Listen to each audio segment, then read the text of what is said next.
Chapter number 10, Industries of Pakistan, Additional Practice Questions. Question number 1.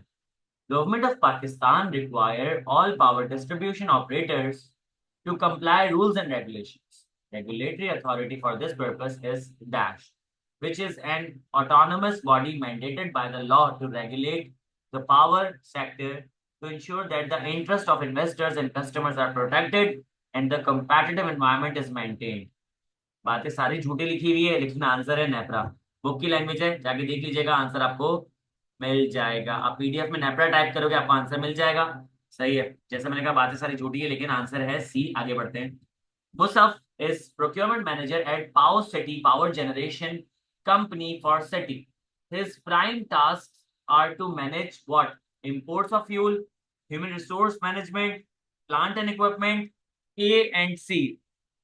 Sir देखें, इसका काम procurement manager का है ना, तो ये क्या करता होगा? फ्यूल को इंपोर्ट करता होगा, प्लांट और इक्विपमेंट परचेज करता होगा। Answer is D. आगे बढ़ जाते हैं।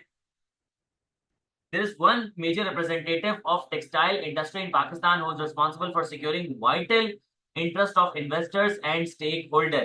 सही है, तो यहाँ पे क्या होगा? आत्मा नहीं, सॉरी, एपीटीएम। सही है, यहाँ पे आपके पास आंसर होगा APTMA. Answer is D, all Pakistan textile mill association. सही है। Four, warping is a process of making sheet of yarn threads in the form of warping beams. The yarn cones are installed on reel in warping section which are warped in the form of sheets of latitudinal yarn threads। इसका answer क्या होगा? इसका answer है ए, true.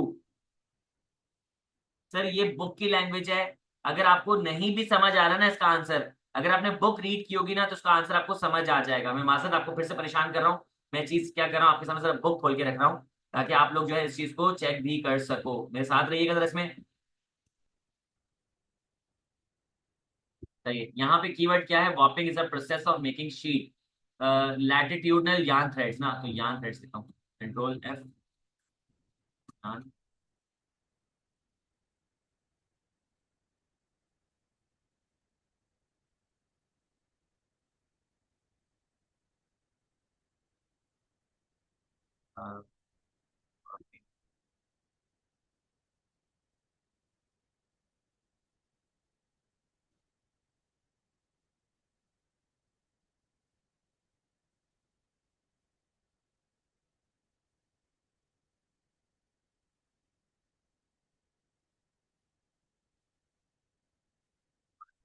काम नहीं कर रहा, चलो बाद में देख लेते हैं।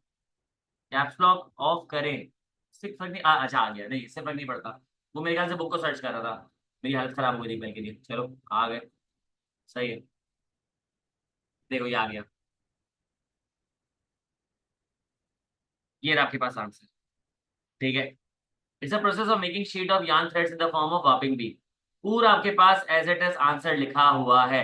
लो भाई, आंसर रॉन्ग है, फॉल्स है। क्या लिखा हुआ है? Longitudinal yarn installed in reels in warping section which are warped in the form of sheet of longitudinal yarn threads।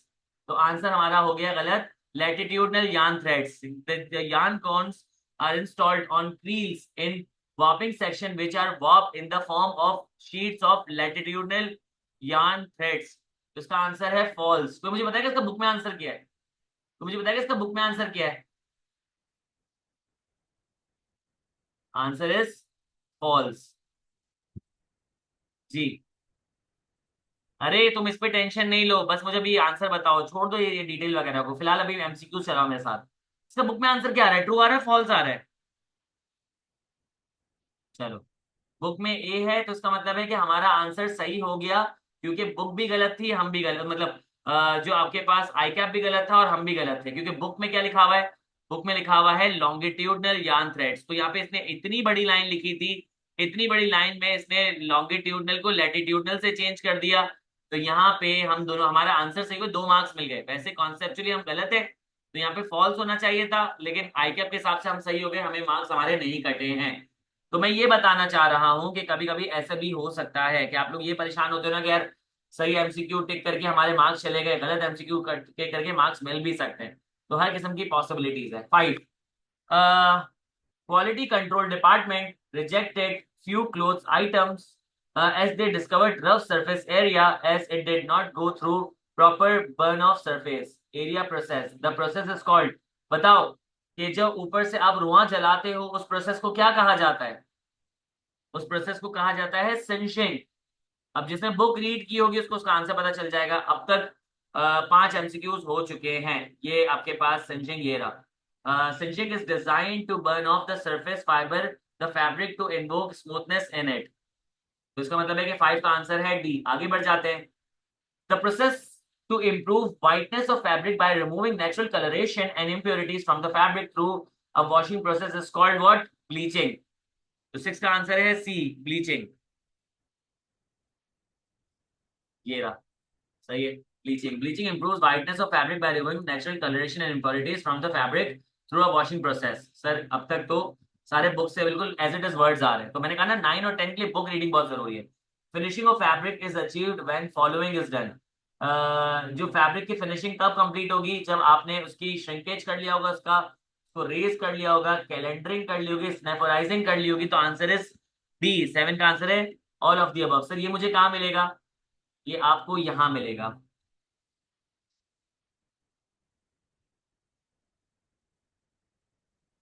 तो बस 1 मिनट दो, मैं तुम्हें बताता हूँ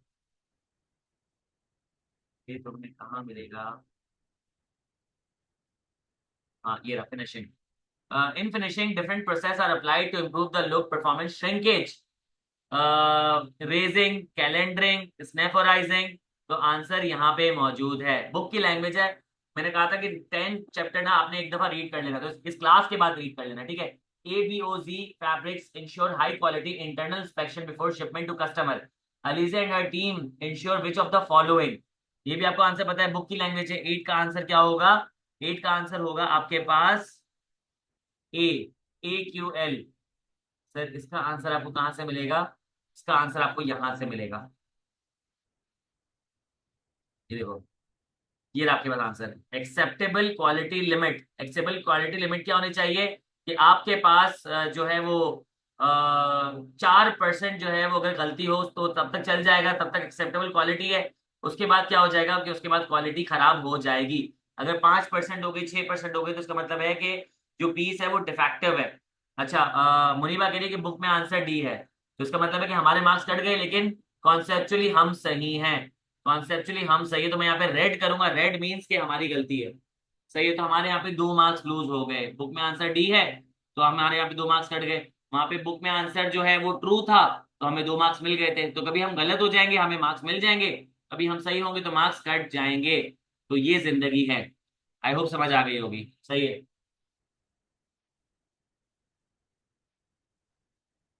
नहीं ना मुनीबा, देखो ना, हमने ए टिक किया है ना, हमने AQL टिक किया है, बुक में आंसर डी है, तो हमारे मार्क्स कटेंगे ना यहाँ पे। हम सही हैं लेकिन फिर भी हमारे मार्क्स जा रहे हैं।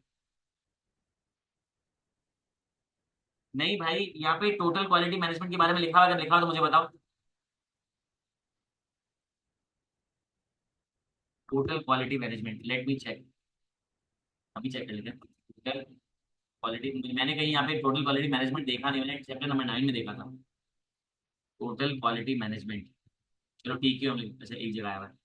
देखो TQM सिर्फ एक जगह आया हुआ है, चैप्टर नंबर 9 में, देख रहे हो? अगर मैं सिर्फ TQM भी लिखूं, देख लेते हैं। देख रहे हो, TQM सिर्फ एक जगह आया हुआ है। आप लोग समझ ही नहीं रहे हो। मैं ये कह रहा हूं कि हमारा आंसर सही है, AQL सही है। लेकिन लेकिन यहाँ पे एडिशनल प्रैक्टिस क्वेश्चन में उसने, मुनीबा तुमने ही बताया ना कि डी पे उन्होंने आंसर टिक किया हुआ है, तो इसका मतलब है कि हम सही हैं, बुक गलत है। बुक मतलब ये एडिशनल प्रैक्टिस क्वेश्चन गलत है। एडिशनल प्रैक्टिस क्वेश्चन गलत है। सही है, ठीक है। आगे बढ़ जाएं तो यहाँ पे हमारे 2 मार्क्स कटेंगे, लेकिन हम कॉन्सेप्चुअली सही है क्योंकि हमने पढ़ा था यार, ये पैराग्राफ याद करो। हमने AQL पढ़ा था पहले। और दीवान तुम जो कह रहे हो ना कि वो तो रिक्वायरमेंट है, तो रिक्वायरमेंट तो यही है कि एक्सेप्टेबल क्वालिटी लिमिट, कि आपकी जो क्वालिटी होनी चाहिए वो 4% से खराब नहीं होनी चाहिए। कि अगर आपकी 1% खराब है तो एक्सेप्टेबल है, 2% खराब है तो एक्सेप्टेबल है, 3%, 4%, वहां तक एक्सेप्टेबल है। 4% के बाद क्या होगा? एक्सेप्टेबिलिटी खत्म हो जाएगी। आई होप ये बात समझ आ गई हो। अच्छा, डिस्कस कर लेते हैं सारी चीजों को, तो ज्यादा फायदा हो जाता है। सही है। Sento fabrics is providing all workers how to ensure compliance with health and safety. Sento fabric जो है वो अपने वर्कर को बता रहा है कि किस तरीके से वो इंश्योर कर सकते हैं कंप्लायंस के साथ हेल्थ और सेफ्टी की। तो यहाँ पे वर्कर से रिलेटेड क्या होगा, पीपीई, पर्सनल प्रोटेक्टिव इक्विपमेंट। यहाँ पे और भी आपके पास हेल्थ और सेफ्टी से रिलेटेड आपके पास कंप्लायंसेस मौजूद है, लेकिन वर्कर से रिलेटेड क्या है, पीपीई। तो यहाँ पे आके देख लो, ये भी आपके बुक की लैंग्वेज है, पीपीई। ये रहा। तो ये हेल्थ सेफ्टी एनवायरनमेंट में लिखा हुआ है पीपीई, पर्सनल प्रोटेक्टिव इक्विपमेंट। इसके अलावा आपके पास और भी है, जैसे कि आपके पास है आरएसएल, रिस्ट्रिक्टिव सब्सटेंस लिस्ट। ये किसके लिए है कि आपने कौन कौन से सब्सटेंस यूज करने हैं और कौन कौन से केमिकल्स पे आपको रिस्ट्रिक्शन लगाई गई है। तो वहां पे डायरेक्टली ह्यूमन से कुछ लेना देना नहीं है, केमिकल से लेना देना है। तो आंसर इज पीपीई। ये रहा, ठीक है। आई होप बात समझ आ गई होगी। देखा है, textile entities in exports ensure compliance of international standards for high customer and legal requirement on the basis of what? तो 10 का आंसर क्या होगा, fabric safety and health, HSE, ISO 14001 and Nordic Swan, eco label, textile quality control. Sir ये बिल्कुल book की language है। ये book की लैंग्वेज इन्होंने सिर्फ कॉपी पेस्ट किया, पूरा जो स्टेटमेंट है ना कॉपी पेस्ट किया है। मैं लिख के दिखा देता हूँ आपको। आईएसओ, सॉरी, आईएसओ 14001, सही है, ये रहा। बिल्कुल इन्होंने क्या किया है कि यहाँ से कॉपी पेस्ट मारा है, तो इसका मतलब ये है कि ये आपके पास बुक की लाइन मौजूद थी। अब तक 10 के 10 बुक की लाइन से आए, सही है।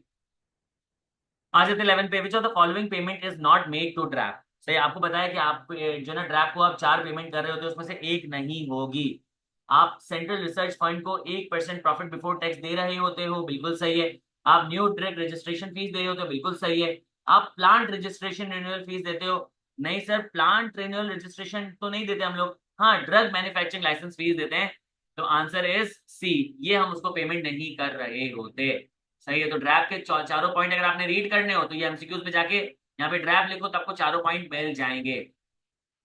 Hassan works in pharmaceutical company and plays an increasingly important role in communicating scientific information to HCPs, healthcare professionals, in an objective and ethical manner. He provides medical education on latest clinical research and treatment guidelines, new medicine, their medical benefits to patient and any risk of side effects. Hassan work for what? अब यहाँ पे देखो, तुम लोगों ने अगर book read की हो तो मैंने बताया था कि यहाँ पे ये चारों आंसर सही लग रहे हैं, लेकिन हमने बुक में जो टर्म देखी थी वो थी मेडिकल अफेयर डिपार्टमेंट। मैंने जब बुक में लाइन पढ़ाई थी मैंने स्पेसिफिकली कहा था कि यहाँ पे आपको अलग अलग किस्म के नाम दिखेंगे। मेडिकल रिसर्च डिपार्टमेंट सुनने में अच्छा लग रहा है, मेडिकल सेल्स डिपार्टमेंट सुनने में अच्छा लग रहा है, मेडिकल क्वालिटी कंट्रोल टीम, ये बिल्कुल सही लग रहा है, लेकिन हमने देखा था मेडिकल अफेयर डिपार्टमेंट। तो यहाँ पे मैं आपको दिखा भी दूँ, मेडिकल अफेयर्स डिपार्टमेंट, सही है। तो यहाँ पे ये रहा आपके पास आंसर कि ये जो है ना क्या करेंगे, लेटेस्ट क्लिनिकल रिसर्च के बारे में बताएंगे, ट्रीटमेंट के बारे में बताएंगे, न्यू मेडिसिन के बारे में बताएंगे, मेडिकल बेनिफिट्स के बारे में बताएंगे। मेडिकल अफेयर्स डिपार्टमेंट होगा, बुक की लैंग्वेज है। अब तुम देख रहे हो कि कितनी कितनी सिग्निफिकेंस है बुक को रीड करना। और ये आई कैप है, ये मैं नहीं हूँ, ये additional practice question I cap ने बनाए हैं, सही है। तो इसका आंसर है बी, सही है। आई होप ये बात आपको समझ आ गई होगी। 13 पे चलते हैं। Textile operations depend on raw material suppliers, joining, spinning and weaving along with distribution networks. This is referred to as dash industry. सही है। तो यहाँ पे आंसर क्या होगा, वैल्यू चेन। यहाँ पे हम बात करें वैल्यू चेन की। वैल्यू चेन में मैंने आपको बताया था कि वैल्यू चेन में सिर्फ आप सप्लाई नहीं देखते हो, सप्लाई के साथ साथ आपने हर चीज को फॉलो करना है। तो यहाँ पे आंसर होगा वैल्यू चेन। आई होप ये बात आपको समझ आ गई होगी। आगे बढ़ते हैं 15 पे। मोस्ट ऑफ फर्नीचर इंडस्ट्री,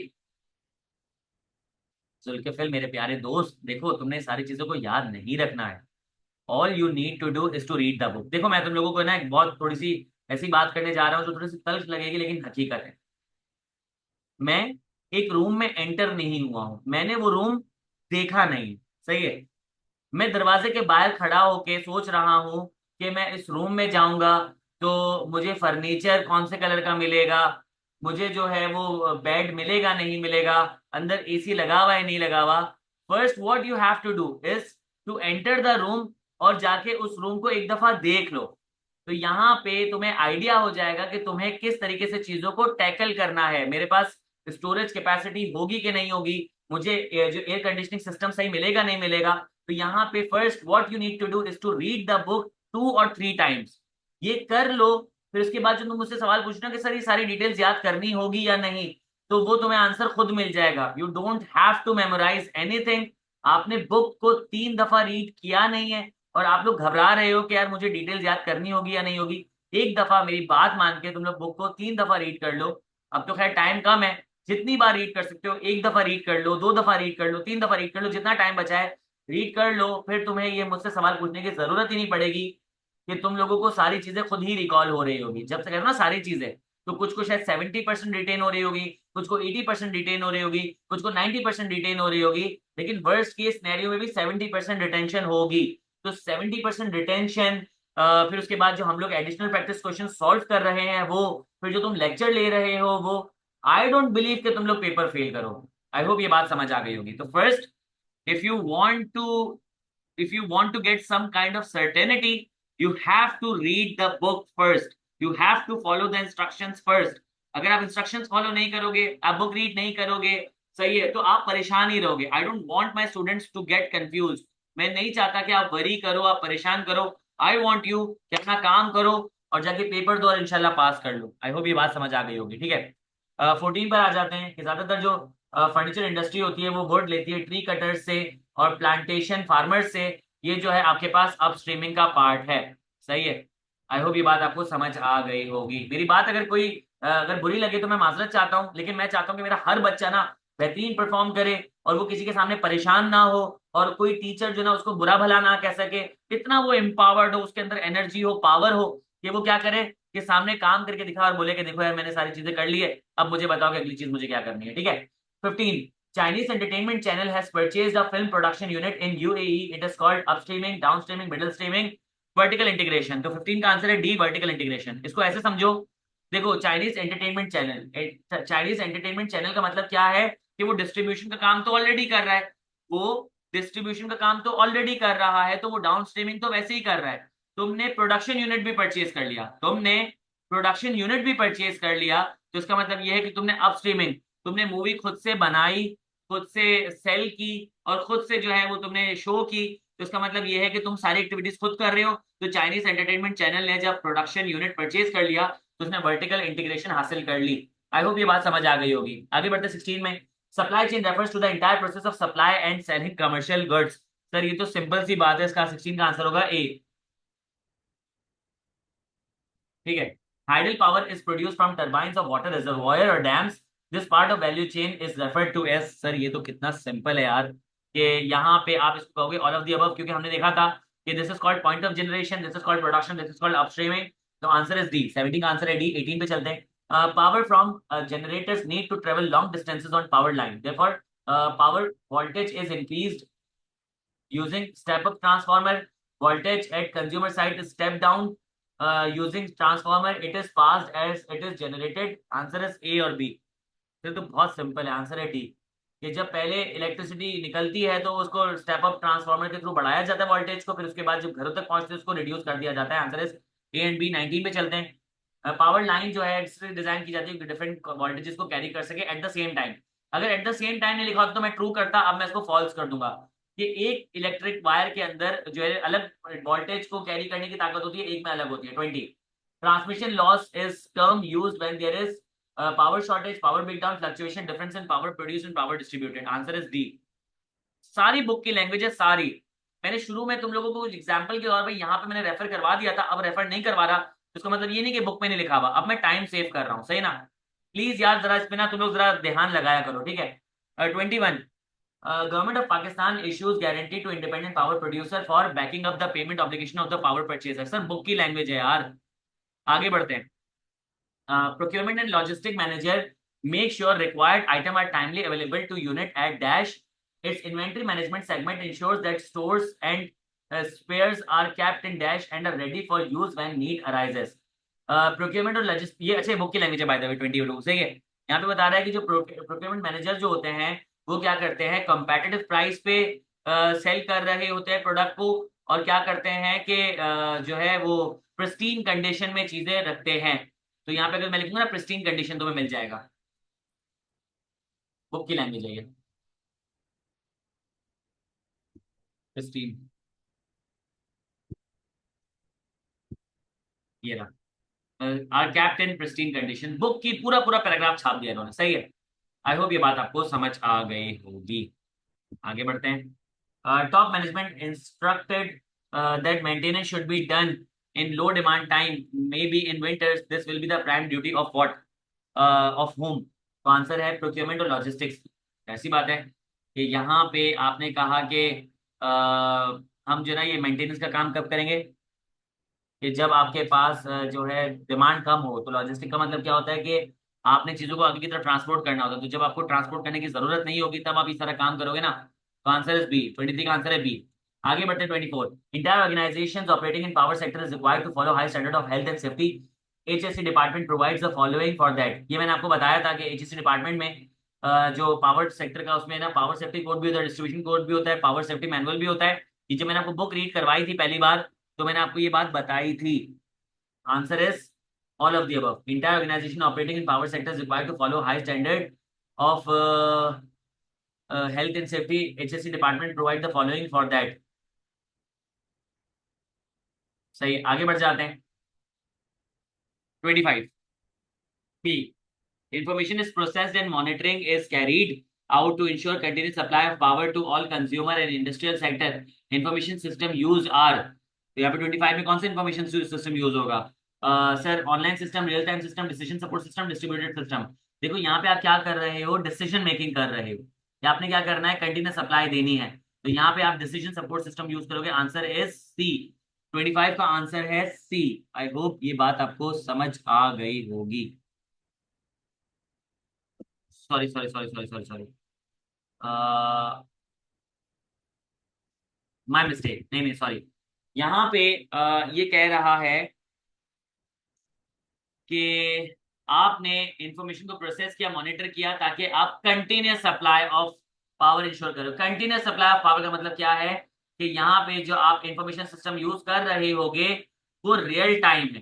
तो this is the right answer. तो मैं इसको टिक कर लूं, ये सही आंसर है। सही, आगे बढ़ते हैं 26 में।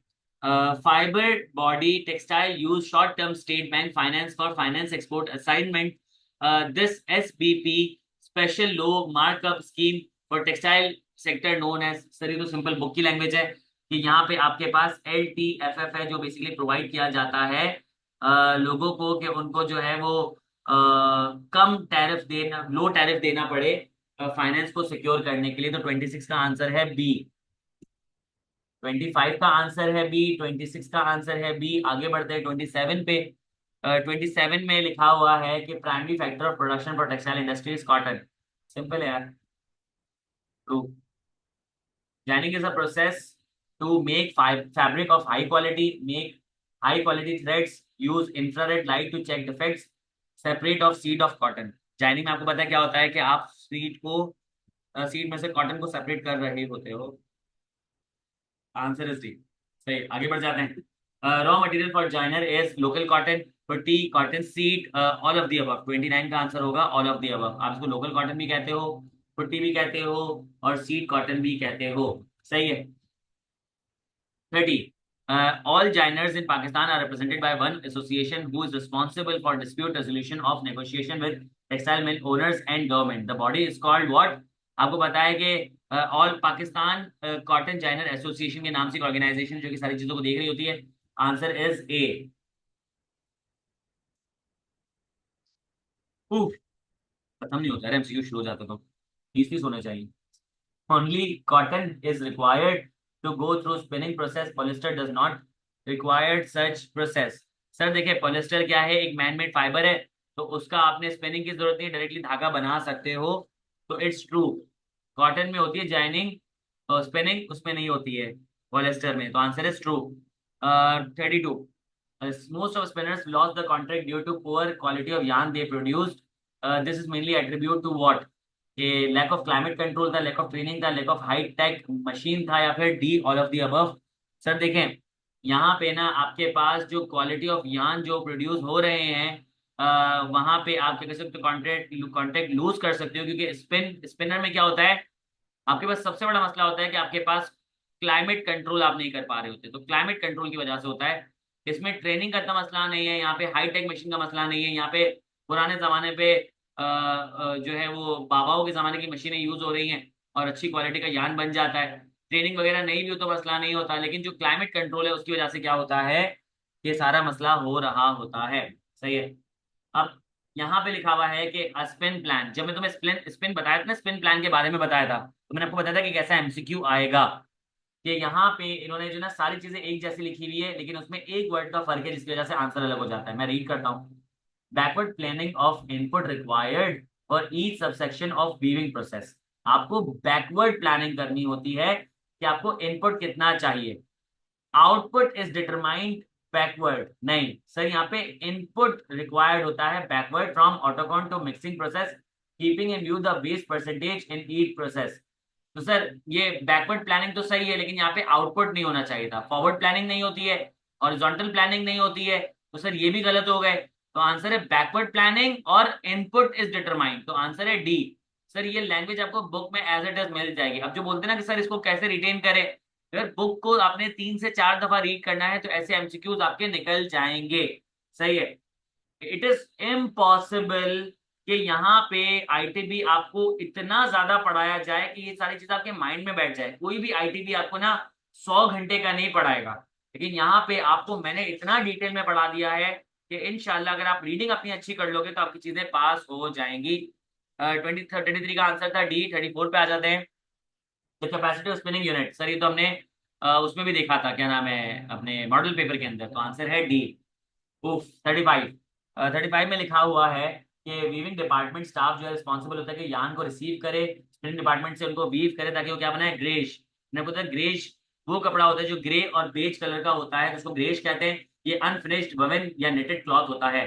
सही 36, ये भी बुक की लैंग्वेज है। ये भी मैंने आपको जब पढ़ाया था वीविंग प्रोसेस, तो मैंने आपको बताया था कि इसका भी कोई एमसीक्यू आएगा, तो ये रहा।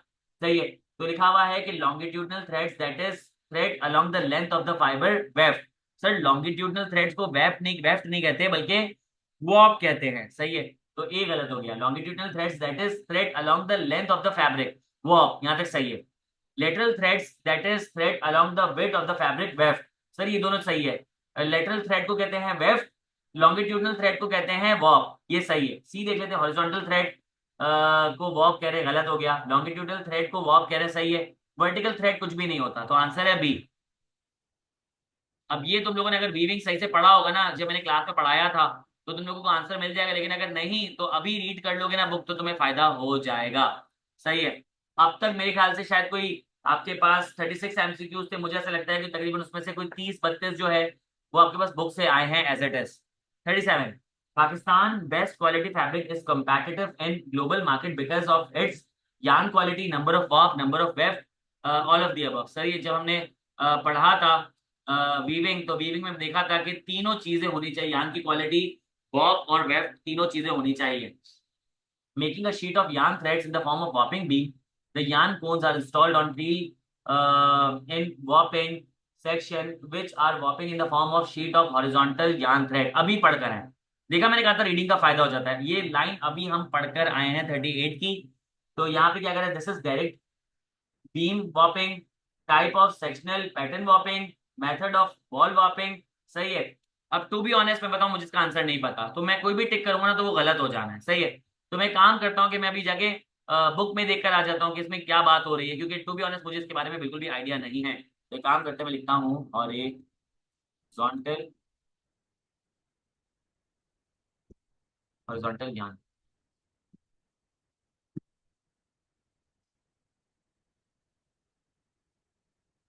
में भी 500 घंटे लगाएगा।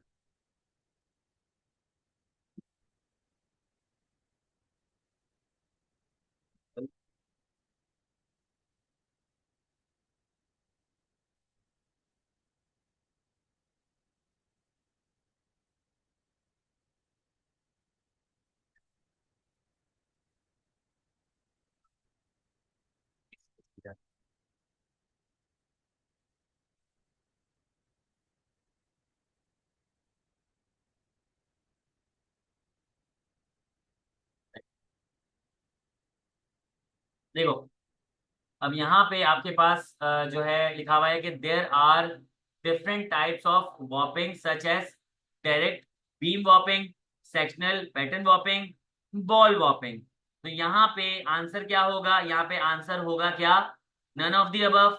अब नन ऑफ दी अबव कैसे आंसर होगा, क्या लिखा हुआ है, लॉन्गिट्यूडनल यान, यहाँ लिखा है लॉन्गिट्यूडनल यान। अब तूने एक चीज नोट की होगी, पहले वाले सवाल में लिखा था लैटिट्यूडनल यान, तो वहां पे वो गलत हो गया था। और अब यहाँ पे लिखा हुआ है हॉरिजॉन्टल यान, इन्होंने फिर से ट्रैप किया है ये हरकत करके। तो सर हॉरिजॉन्टल यान कोई भी चीज नहीं होती है, तो ना ये डायरेक्ट है, ना ये सेक्शनल है, ना ये बॉल वॉपिंग है, ये है नन ऑफ दी अबव। समझ आया? अगर यहाँ पे लिखा होता ना, मैं तुम्हें बता दूं, अगर यहाँ पे हॉरिजॉन्टल नहीं लिखा होता, यहाँ पे लिखा होता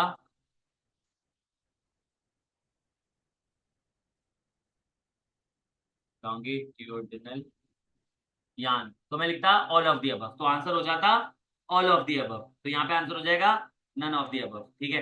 तो सर अब कंक्लूजन क्या है? कंक्लूजन ये है कि इस पैराग्राफ को सही से रीड कर लो, इन पैराग्राफ्स को, क्योंकि यहाँ से एमसीक्यूज बनकर आ रहे हैं। तो अब अपनी रीडिंग में इनको जरा गौर से पढ़ लेना। सही है। तो ये भी तो टिप्स होती हैं। अब मुझे हमेशा याद रह जाएगी ये चीज, क्योंकि मैंने इसको बहुत डिटेल में डिस्कस कर लिया है। तो नेक्स्ट टाइम जब मैं अगले बैच को पढ़ा रहा हूँ ना, तो मेरे साथ ये 38 वाला मजाक नहीं होगा, और पहले वाला शायद जो शुरू में जो एमसीक्यू आया था उसमें मजाक नहीं होगा। सही है। One manager is specialist in determining the quality of fabric by using number of ends. This is done sizing technique, warping method, spooling, या फिर वीविंग। सर ये कहलाती है साइजिंग टेक्निक। यहाँ पे आप क्या करते हो कि चेक कर रहे होते हो कि आपके पास जो क्वालिटी ऑफ फैब्रिक है उसमें नंबर ऑफ एंड्स कितने मौजूद हैं, तो this is called sizing technique. तो सर ये कहाँ मिलेगी मुझे? ये रही आपके पास। सही है। In this process the number of ends required for giving fabric quality are taken from multiple warping beams to the weaving beam. सही है। तो यहाँ पे आप क्या करते हो, साइजिंग के थ्रू मालूम कर रहे होते हो कि क्वालिटी, फैब्रिक की क्वालिटी कैसी है, वो आप नंबर ऑफ जो एंड्स होते हैं उनके थ्रू कर रहे होते हो। तो 29 का आंसर है A 40। Shuttle looms, air jet, shuttleless looms, power looms are used for what? तो सर 40 का आंसर क्या है? बी। ये मैंने आपको बताया था कि वीविंग के अंदर ये मौजूद है। ये मैंने आपको जब पढ़ाया तो मैंने आपको बताया था वीविंग के अंदर चीज मौजूद है। देखो ये रहा बीम। सही है। तो बीम के अंदर आपके पास लिखा हुआ है कि आपके पास सारी चीजें मौजूद हैं। मुझे जरा मिल जाए ये वाली लूम्स, शटल लूम वगैरह। ये रहा shuttleless loom, air jet loom, shuttle looms और पावर लूम्स। तो ये रहा आपके पास आंसर। ठीक है। तो अब तुम्हें एक चीज नजर आ रही है कि तुम्हें टेक्सटाइल इंडस्ट्री को ज्यादा डिटेल में पढ़ना है। Silk fabric is made on special looms having felt head, multiple heads, sword looms और जैक्वार्ड हेड्स। तो सर इसका आपको पता है आंसर होगा जैक्वार्ड हेड्स। सर ये कहाँ से पता चला? अगेन ये मुझे इसी जगह से पता चला जहाँ पे सारी चीजें अभी मैं पढ़कर आया हूँ। 42 A. Dash process is used to remove chemical that was applied on the yarn to withstand the friction of the machine. तो 42 का आंसर क्या होगा? A, desizing. आंसर होगा A, desizing. 43 the chemical treatment to remove wax and other contamination is called scouring. सही, ये भी आपको book में मिल जाएगा as it is. 44 the level of brightness and whiteness is part of customer need and done accordingly using bleach, singeing, sanforizing, all of the above. So इसका answer क्या होगा कि ब्लीचिंग के थ्रू लेवल ऑफ ब्राइटनेस को, whiteness को कम कर बढ़ा सकते हैं। तो इसका मतलब इसका आंसर होगा ए, ब्लीचिंग। तो 43, 42 और 44 का आंसर अब तक ए ही चल रहा है। 45 स्नेपोराइजिंग क्या है? एक मैकेनिकल फिनिशिंग प्रोसेस है जिसमें आप टेक्सटाइल फैब्रिक को ट्रीट करते हो कि इसमें कोई जो है वो ऑल्टरनेशन ना हो वॉप और वेफ के अंदर। तो दिस इज ट्रू। ये भी आपको वहीं से मिल जाएगा। अब तक चारों का आंसर ए ही चला है।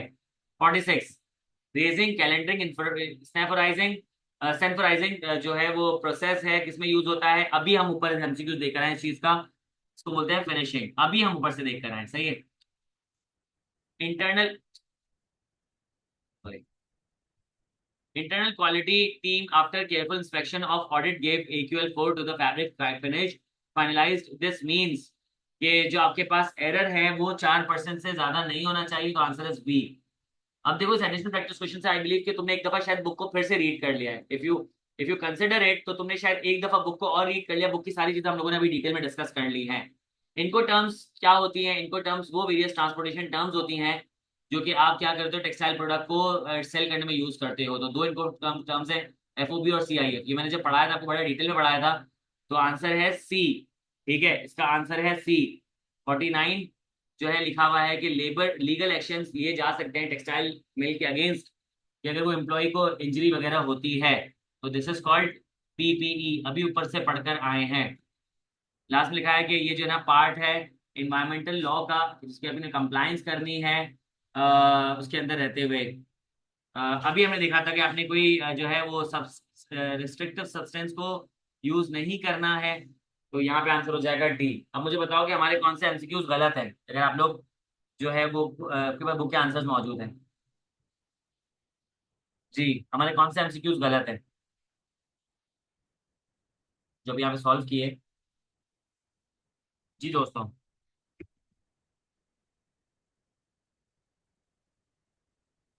कोई भी गलत नहीं है इसमें।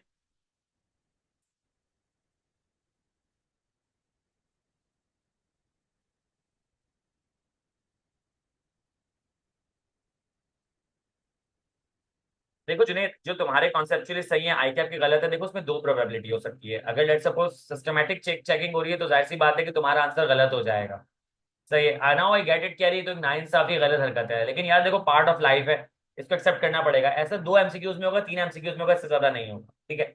एक प्रोबेबिलिटी ये है कि कोई बंदा मैनुअली चेक कर रहा हो। अगर कोई बंदा मैनुअली चेक कर रहा है, कोई चेकिंग मैकेनिज्म है, सही, अगर वो चीज पकड़ में आ जाती कि आईकिप की गलती थी, तो आई बिलीव उसको सही कर देगा, तो यार उसके मार्क्स कटेंगे नहीं। तो यार देखो, अगर तुम्हारे मार्क्स कट भी जाते हैं तो जाहिर सी बात है कि अगर तीन एमसीक्यूज में ऐसा होगा तो उसके 6 मार्क्स कट जाएंगे। तो मुझे एक बात बताओ कि तुम्हारे पास 94% अभी भी चांस है कि तुम पेपर पास कर सकते हो। तो यार मुझे नहीं लगता कि किसी की तैयारी इतनी कम है कि वो 94 में से 50 सिक्योर ना कर सके। मुझे लगता है 94 में से शायद वो 80 सिक्योर कर लेगा, 70 सिक्योर कर लेगा, 60 सिक्योर कर लेगा, तब भी तुम 10 मार्क्स से पेपर पास कर जाओगे। ठीक है, तो इसके बारे में मत सोचो, बल्कि इसके बारे में सोचो कि यार मैं अपनी तैयारी को किस तरीके से मजीद बेहतर करूँ, तो इंशाल्लाह तुम्हें फायदा हो जाएगा। तो विद दिस हमने 10 चैप्टर्स के एडिशनल प्रैक्टिस क्वेश्चन कर लिए। तो अब मैं ना इंशाल्लाह तुम लोगों को जो है वो, सर ये हाईलाइटेड पीडीएफ नहीं होती है यार, ये अभी मैं बंद करूंगा ना तो ये डिलीट हो जाएगी सारी चीजें। ठीक है, तो यार मैं ये भेज नहीं पाऊंगा। मैं इसके जो रिकॉर्डिंग भेज दूंगा, तो वहां से सारी चीजों को देख लेना। और दूसरा मैंने आपको बताया कि हाँ, अब इंशाल्लाह हम अपने ना रिविजन क्लासेस को लेकर चलेंगे, तो वर्कशॉप्स होंगी मेरे ख्याल से फ्राइडे सैटरडे संडे। उसके बारे में आपको बता दिया जाएगा। तो चैप्टर नंबर 4 रिवाइज करना है, 5 रिवाइज करना है, 9 रिवाइज करना है, टाइम मिलेगा तो 10 भी रिवाइज कर लेंगे। ठीक है। बाकी आपके पास रिकॉर्डेड लेक्चर्स यूट्यूब पे पड़े हुए, वहां से आप लोग देख सकते हैं, आपको आसानी हो जाएगी। ख्याल रखिएगा। अल्लाह हाफिज।